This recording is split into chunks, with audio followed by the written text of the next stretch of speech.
Hello students. So in the last class we are discussing about the endocrine glands. Endocrine glands గురించి మనం discuss చేస్తున్నాం, right? So we have completed about pituitary gland, which is called as master gland, which controls all other glands. Pituitary gland ని మనం master gland అన్నాం. ఎందుకు? అది ఇతర glands అన్నిటిని కంట్రోల్ చేస్తుంది కాబట్టి మనం పిట్యూటరీ గ్లాండ్ని master gland or hypophysis cerebri అని కూడా అంటాం. Okay, now next we have completed thyroid gland, pancreas. Okay, next we'll see about the other glands. Now we'll see about the parathyroid gland and adrenal gland. Thyroid gland వచ్చేసి neck రీజన్లో ఉంటుందని చెప్పాను. Pituitary gland బ్రెయిన్లో ఉంటుంది. Hypothalamus రీజన్లో అంటే limbic స్టెమ్లో మనకి pituitary gland ఉంటుంది. Thyroid gland neck రీజన్లో ఉంటుంది, ట్రాకియాక్. Okay, so neck రీజన్లో మనకి థైరాయిడ్ గ్లాండ్ ఉంటుంది.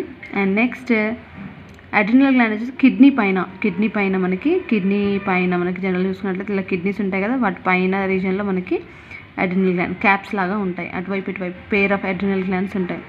ప్యాన్క్రియాస్ వచ్చేసి డియోడినల్ రీజన్లో, అంటే ఇంటెస్టైన్ ఉంది కదా, స్టమక్ డైజెస్టివ్ ట్రాక్కి సరౌండ్ చేసుకుని like after stomach between the duodenal U shaped tube called duodenal రీజన్లో మనకి ప్యాన్క్రియాస్ ఉంది.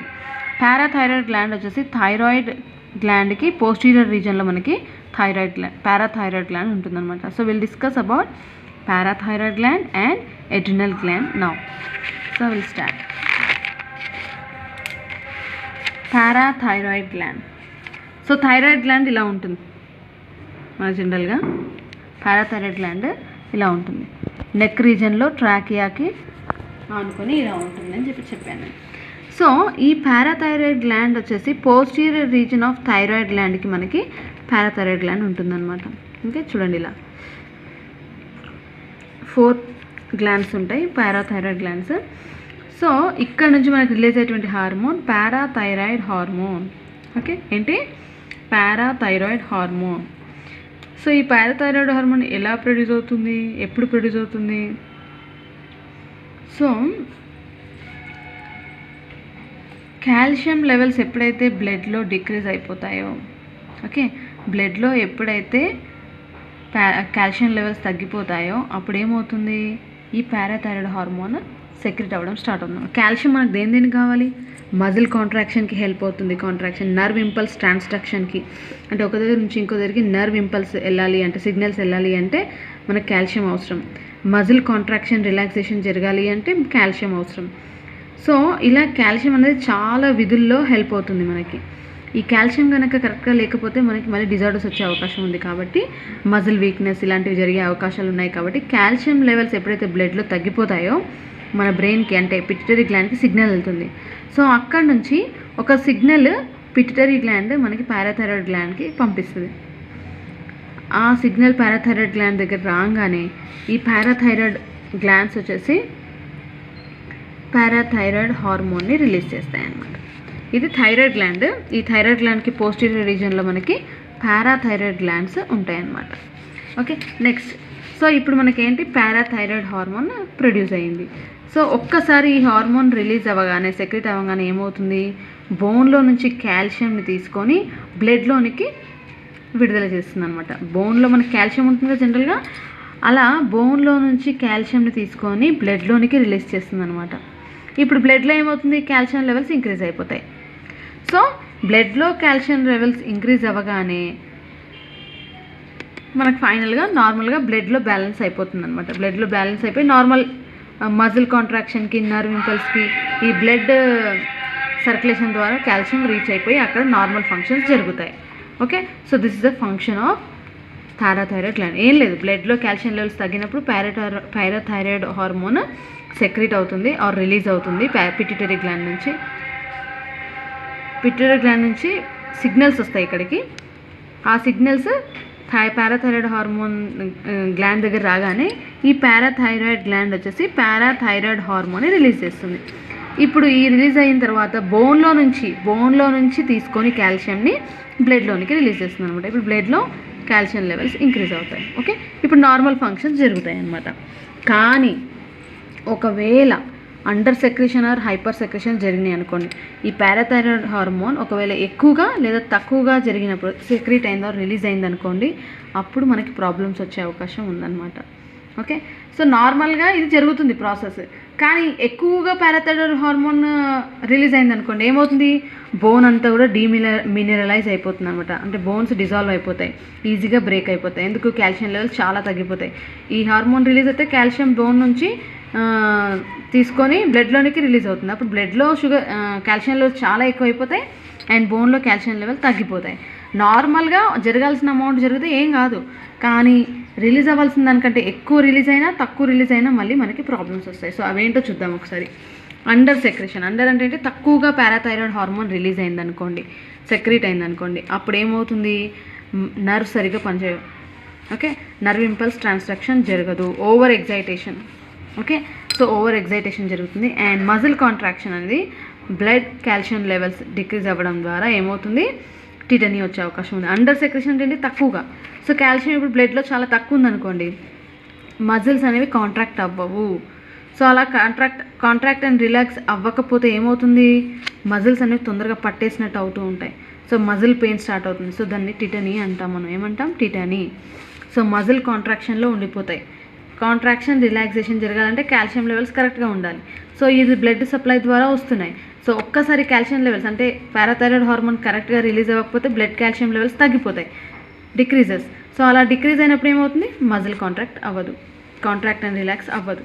సో అలా జరగకపోతే మనకి మజిల్ పెయిన్ స్టార్ట్ అవుతుంది. దాన్ని మనం ఆ కండిషన్ని టిటనీ అంటాం.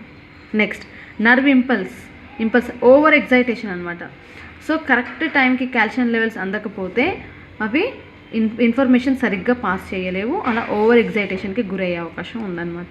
ఓకే, నెక్స్ట్ కమ్స్, ఇప్పుడు ఒకవేళ ఈ పారాథైరాయిడ్ గ్లాండ్లో ట్యూమర్ వచ్చిందనుకోండి, అంటే ఎక్కువ సెల్స్ పెరిగిపోయాయి అనుకోండి. ట్యూమర్ అంటే ఏంటి, అన్కంట్రోల్డ్ సెల్ డివిజన్ని మనం ట్యూమర్ అంటాం. సో దాన్ని క్యాన్సర్ అని కూడా పిలుస్తుంటాం ఒక్కోసారి. So cancer is nothing but uncontrolled cell division. ఉండాల్సిన సెల్స్ కంటే ఎక్కువ సెల్స్ ఉంటే దాన్ని క్యాన్సర్ అంటాం. So tumour is one of the cancer. So if tumour occurs in the gland, ఈ పారాథైరాయిడ్ గ్లాండ్లో ట్యూమర్ వచ్చిందనుకోండి, సెల్స్ అనేవి ఎక్కువగా ఉన్నాయి. సో అప్పుడు ఏమవుతుంది, పారాథైరాయిడ్ హార్మోన్ని ఎక్కువగా రిలీజ్ చేస్తాయి, అబ్నార్మల్గా రిలీజ్ చేస్తాయి. అప్పుడు మనకి పారాథైరాయిడ్ హార్మోన్ ఎక్కువ ఉంటే బ్లడ్లో కాల్షియం కూడా ఎక్కువ ఉంటుంది. సో అలా కాల్షియం లెవెల్స్ ఎక్కువైపోతే కిడ్నీలో స్టోన్స్ ఫామ్ అవుతాయి అన్నమాట. ఓకే, సో ఏం లేదు, బ్లడ్లో మనకి ఇప్పుడు ఆస్టియోక్లాట్స్ ఎక్కడి నుంచి బ్లడ్లోకి కాల్షియం రిలీజ్ అవుతుంది, బోన్లో నుంచి. అంటే బోన్లో మనకి ఆస్టియోక్లాస్ సెల్స్ ఉంటాయని చెప్పాను నేను. మనకి బోన్ గురించి డిస్కస్ ఫస్ట్ ఇయర్లో కూడా ఉంటుంది మీకు. బోన్స్ ఎలా ఫామ్ అవుతాయి, బోన్ సెల్స్, బోన్లో బోన్ ఫార్మింగ్ సెల్స్ని మనం ఆస్టియోక్లాస్ సెల్స్ అంటాం. సో ఆస్టియోక్లాస్ సెల్స్ జనరల్గా మనకి బోన్ ఫామ్కి హెల్ప్ అవుతాయి. సో అలా ఆస్టియోక్లాస్ సెల్స్ అని చెప్పాను నేను. సో ఆ ఆస్టియోక్లాస్ సెల్స్ ఏమవుతాయి, యాక్టివేట్ అయిపోయి బోన్ని డిజాల్వ్ చేయడం స్టార్ట్ చేస్తాయి అన్నమాట. సో అలా మనకి కిడ్నీలో స్టోన్స్ వస్తాయి, డీమినరలైజేషన్ ఆఫ్ బోన్స్ కూడా జరుగుతుంది. ఓకే, ఈ కాల్షియం అంతా ఎక్కడి నుంచి వస్తుంది, బోన్స్లో నుంచి వస్తుంది. బోన్స్ నుంచి బ్లడ్లోకి వస్తుంది. ఈ బ్లడ్లో నుంచి వచ్చిందంతా కూడా కిడ్నీస్లోకి వెళ్ళి ఫిల్టర్ అవ్వాలి. ఒక్కసారి కిడ్నీలోకి వెళ్ళి ఫిల్టర్ అవ్వడం స్టార్ట్ అయిందనుకోండి, అంతకంటే ఎక్కువ ఉండాల్సిన దానికంటే ఎక్కువ ఏదైనా ఉంటే ఏమైపోతుంది, అక్కడ కిడ్నీస్లో అక్యుములేట్ అయిపోతాయి. అలా కాల్షియం అక్యుములేట్ అవ్వడం వల్ల కిడ్నీలో స్టోన్స్ అనేవి ఫామ్ అవుతాయి అన్నమాట. కిడ్నీ స్టోన్స్ అనేవి ఇప్పుడు కామన్ ప్రాబ్లం అయిపోయింది. అది ఎందుకు జరుగుతుంది అంటే కొన్ని రీజన్స్ ఇవి కూడా అనమాట. ఓకే, సో హార్మోనల్ ఇంబ్యాలెన్స్ వల్ల కూడా మనకి కిడ్నీలో స్టోన్స్ ఫామ్ అవుతాయి. ఓకే, ఈటింగ్ హ్యాబిట్స్ వల్ల కూడా మనకి కిడ్నీలో స్టోన్స్ ఫామ్ అవుతాయి. సో ఇది హార్మోన్ పరంగా చూసుకున్నట్లయితే ఇలా జరుగుతుంది అనమాట. Okay, so once again I'll explain. So parathyroid gland, ఈ పారాథైరాయిడ్ గ్లాండ్ వచ్చేసి థైరాయిడ్ గ్లాండ్కి పోస్టీరియర్ రీజన్స్లో మనకి 4 పారాథైరాయిడ్ గ్లాండ్స్ ఉంటాయి. ఓకే, నెక్స్ట్ ఇక్కడ నుంచి రిలీజ్ అయ్యేటువంటి హార్మోన్ పేరు పారాథైరాయిడ్ హార్మోన్. ఇది ఏం చేస్తుంది, బ్లడ్లో కాల్షియం లెవెల్స్ తగ్గిపోతే కాల్షియం లెవెల్స్ని ఇంక్రీజ్ చేస్తుంది అనమాట. ఒక్కసారి కాల్షియం లెవెల్స్ తగ్గినాయి అనుకోండి బ్లడ్లో, పారాథైరాయిడ్ హార్మోన్ రిలీజ్ అవుతుంది. ఒక్కసారి ఈ హార్మోన్ రిలీజ్ అవ్వగానే బోన్లో ఉన్నటువంటి కాల్షియంని తీసుకొని బ్లడ్లోనికి రిలీజ్ చేస్తుంది అనమాట. అలా బ్లడ్లో మనకి కాల్షియం లెవెల్స్ ఇంక్రీజ్ అవుతాయి. ఈ కాల్షియం నార్మల్గా దేనికి హెల్ప్ అవుతుంది, నర్వ్ ఇంపల్స్ కండక్షన్కి, మజిల్ కాంట్రాక్షన్కి హెల్ప్ అవుతుంది. ఓకే, కండర సంకోచ సడలికలకు హెల్ప్ అవుతుంది అనమాట. సో అలాగే నాడీ ప్రచోదనలకు కూడా మనకి హెల్ప్ అవుతుంది.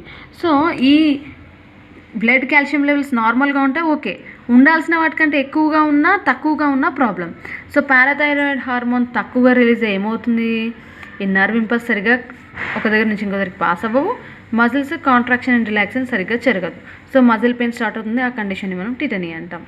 ఒకవేళ ఎక్కువగా ప్రొడ్యూస్ అయింది అంటే ఎప్పుడు ప్రొడ్యూస్ అవుతుంది, ఎక్కువ ట్యూమర్స్ ఫామ్ అయినప్పుడు, అంటే సెల్స్ ఎక్కువ, ఈ గ్లాండ్స్ అనేవి అనేకంగా ఉండాల్సిన దానికంటే ఎక్కువ సైజులో ఉందనుకోండి ఈ గ్లాండ్, ట్యూమర్ అంటాం. అంటే సెల్స్ డివైడ్ అవ్వాల్సిన కంటే ఎక్కువ డివైడ్ అవుతుంది, దాన్ని ట్యూమర్ అంటారు. సో అలా ఇప్పుడు హార్మోన్ ఎక్కువ రిలీజ్ అయింది, ఇలా అబ్నార్మల్గా ఇంక్రీజ్ అయింది కాబట్టి హార్మోన్ ఎక్కువ ఉంటే కాల్షియం లెవెల్స్ కూడా ఎక్కువ అవుతాయి. ఎక్కడి నుంచి ఇంక్రీజ్ చేస్తాయి ఇవి, బోన్లో నుంచి తీసుకొచ్చి బ్లడ్లోకి రిలీజ్ అవుతాయి. సో ఫైనల్గా బోన్స్ డీమినరలైజ్ అయిపోతాయి, ఈజీగా బ్రేక్ అయిపోతాయి. అట్ ద సేమ్ టైం మనకి కిడ్నీలో స్టోన్స్ కూడా ఫామ్ అవుతాయి, ఎందుకంటే కాల్షియం లెవెల్స్ ఎక్కువ ఉంటే బ్లడ్లో నుంచి ఎక్కడికి వెళ్తాయి, కిడ్నీ దగ్గరికి ఫిల్టరింగ్కి వెళ్తాయి. కిడ్నీలో ఫిల్టరేషన్ జరిగినప్పుడు అక్కడ కాల్షియం పేరుకొనిపోతుంది, అలా పేరుకొనిపోయి స్టోన్స్ ఫామ్ అయ్యే అవకాశాలు ఉన్నాయన్నమాట. Okay, so this is about the parathyroid gland. Okay, blood calcium లెవెల్స్ని మెయింటైన్ చేస్తుంది. ఎవరు, పారాథైరాయిడ్ గ్లాండ్. ఎక్కువైనా తక్కువైనా మళ్ళీ మనకి కిడ్నీ ప్రాబ్లమ్స్ లేదా muscle pain and nerve impulse over excitation జరిగే అవకాశం ఉందన్నమాట. So this is about the parathyroid gland. Next will see about the next gland, that is adrenal gland.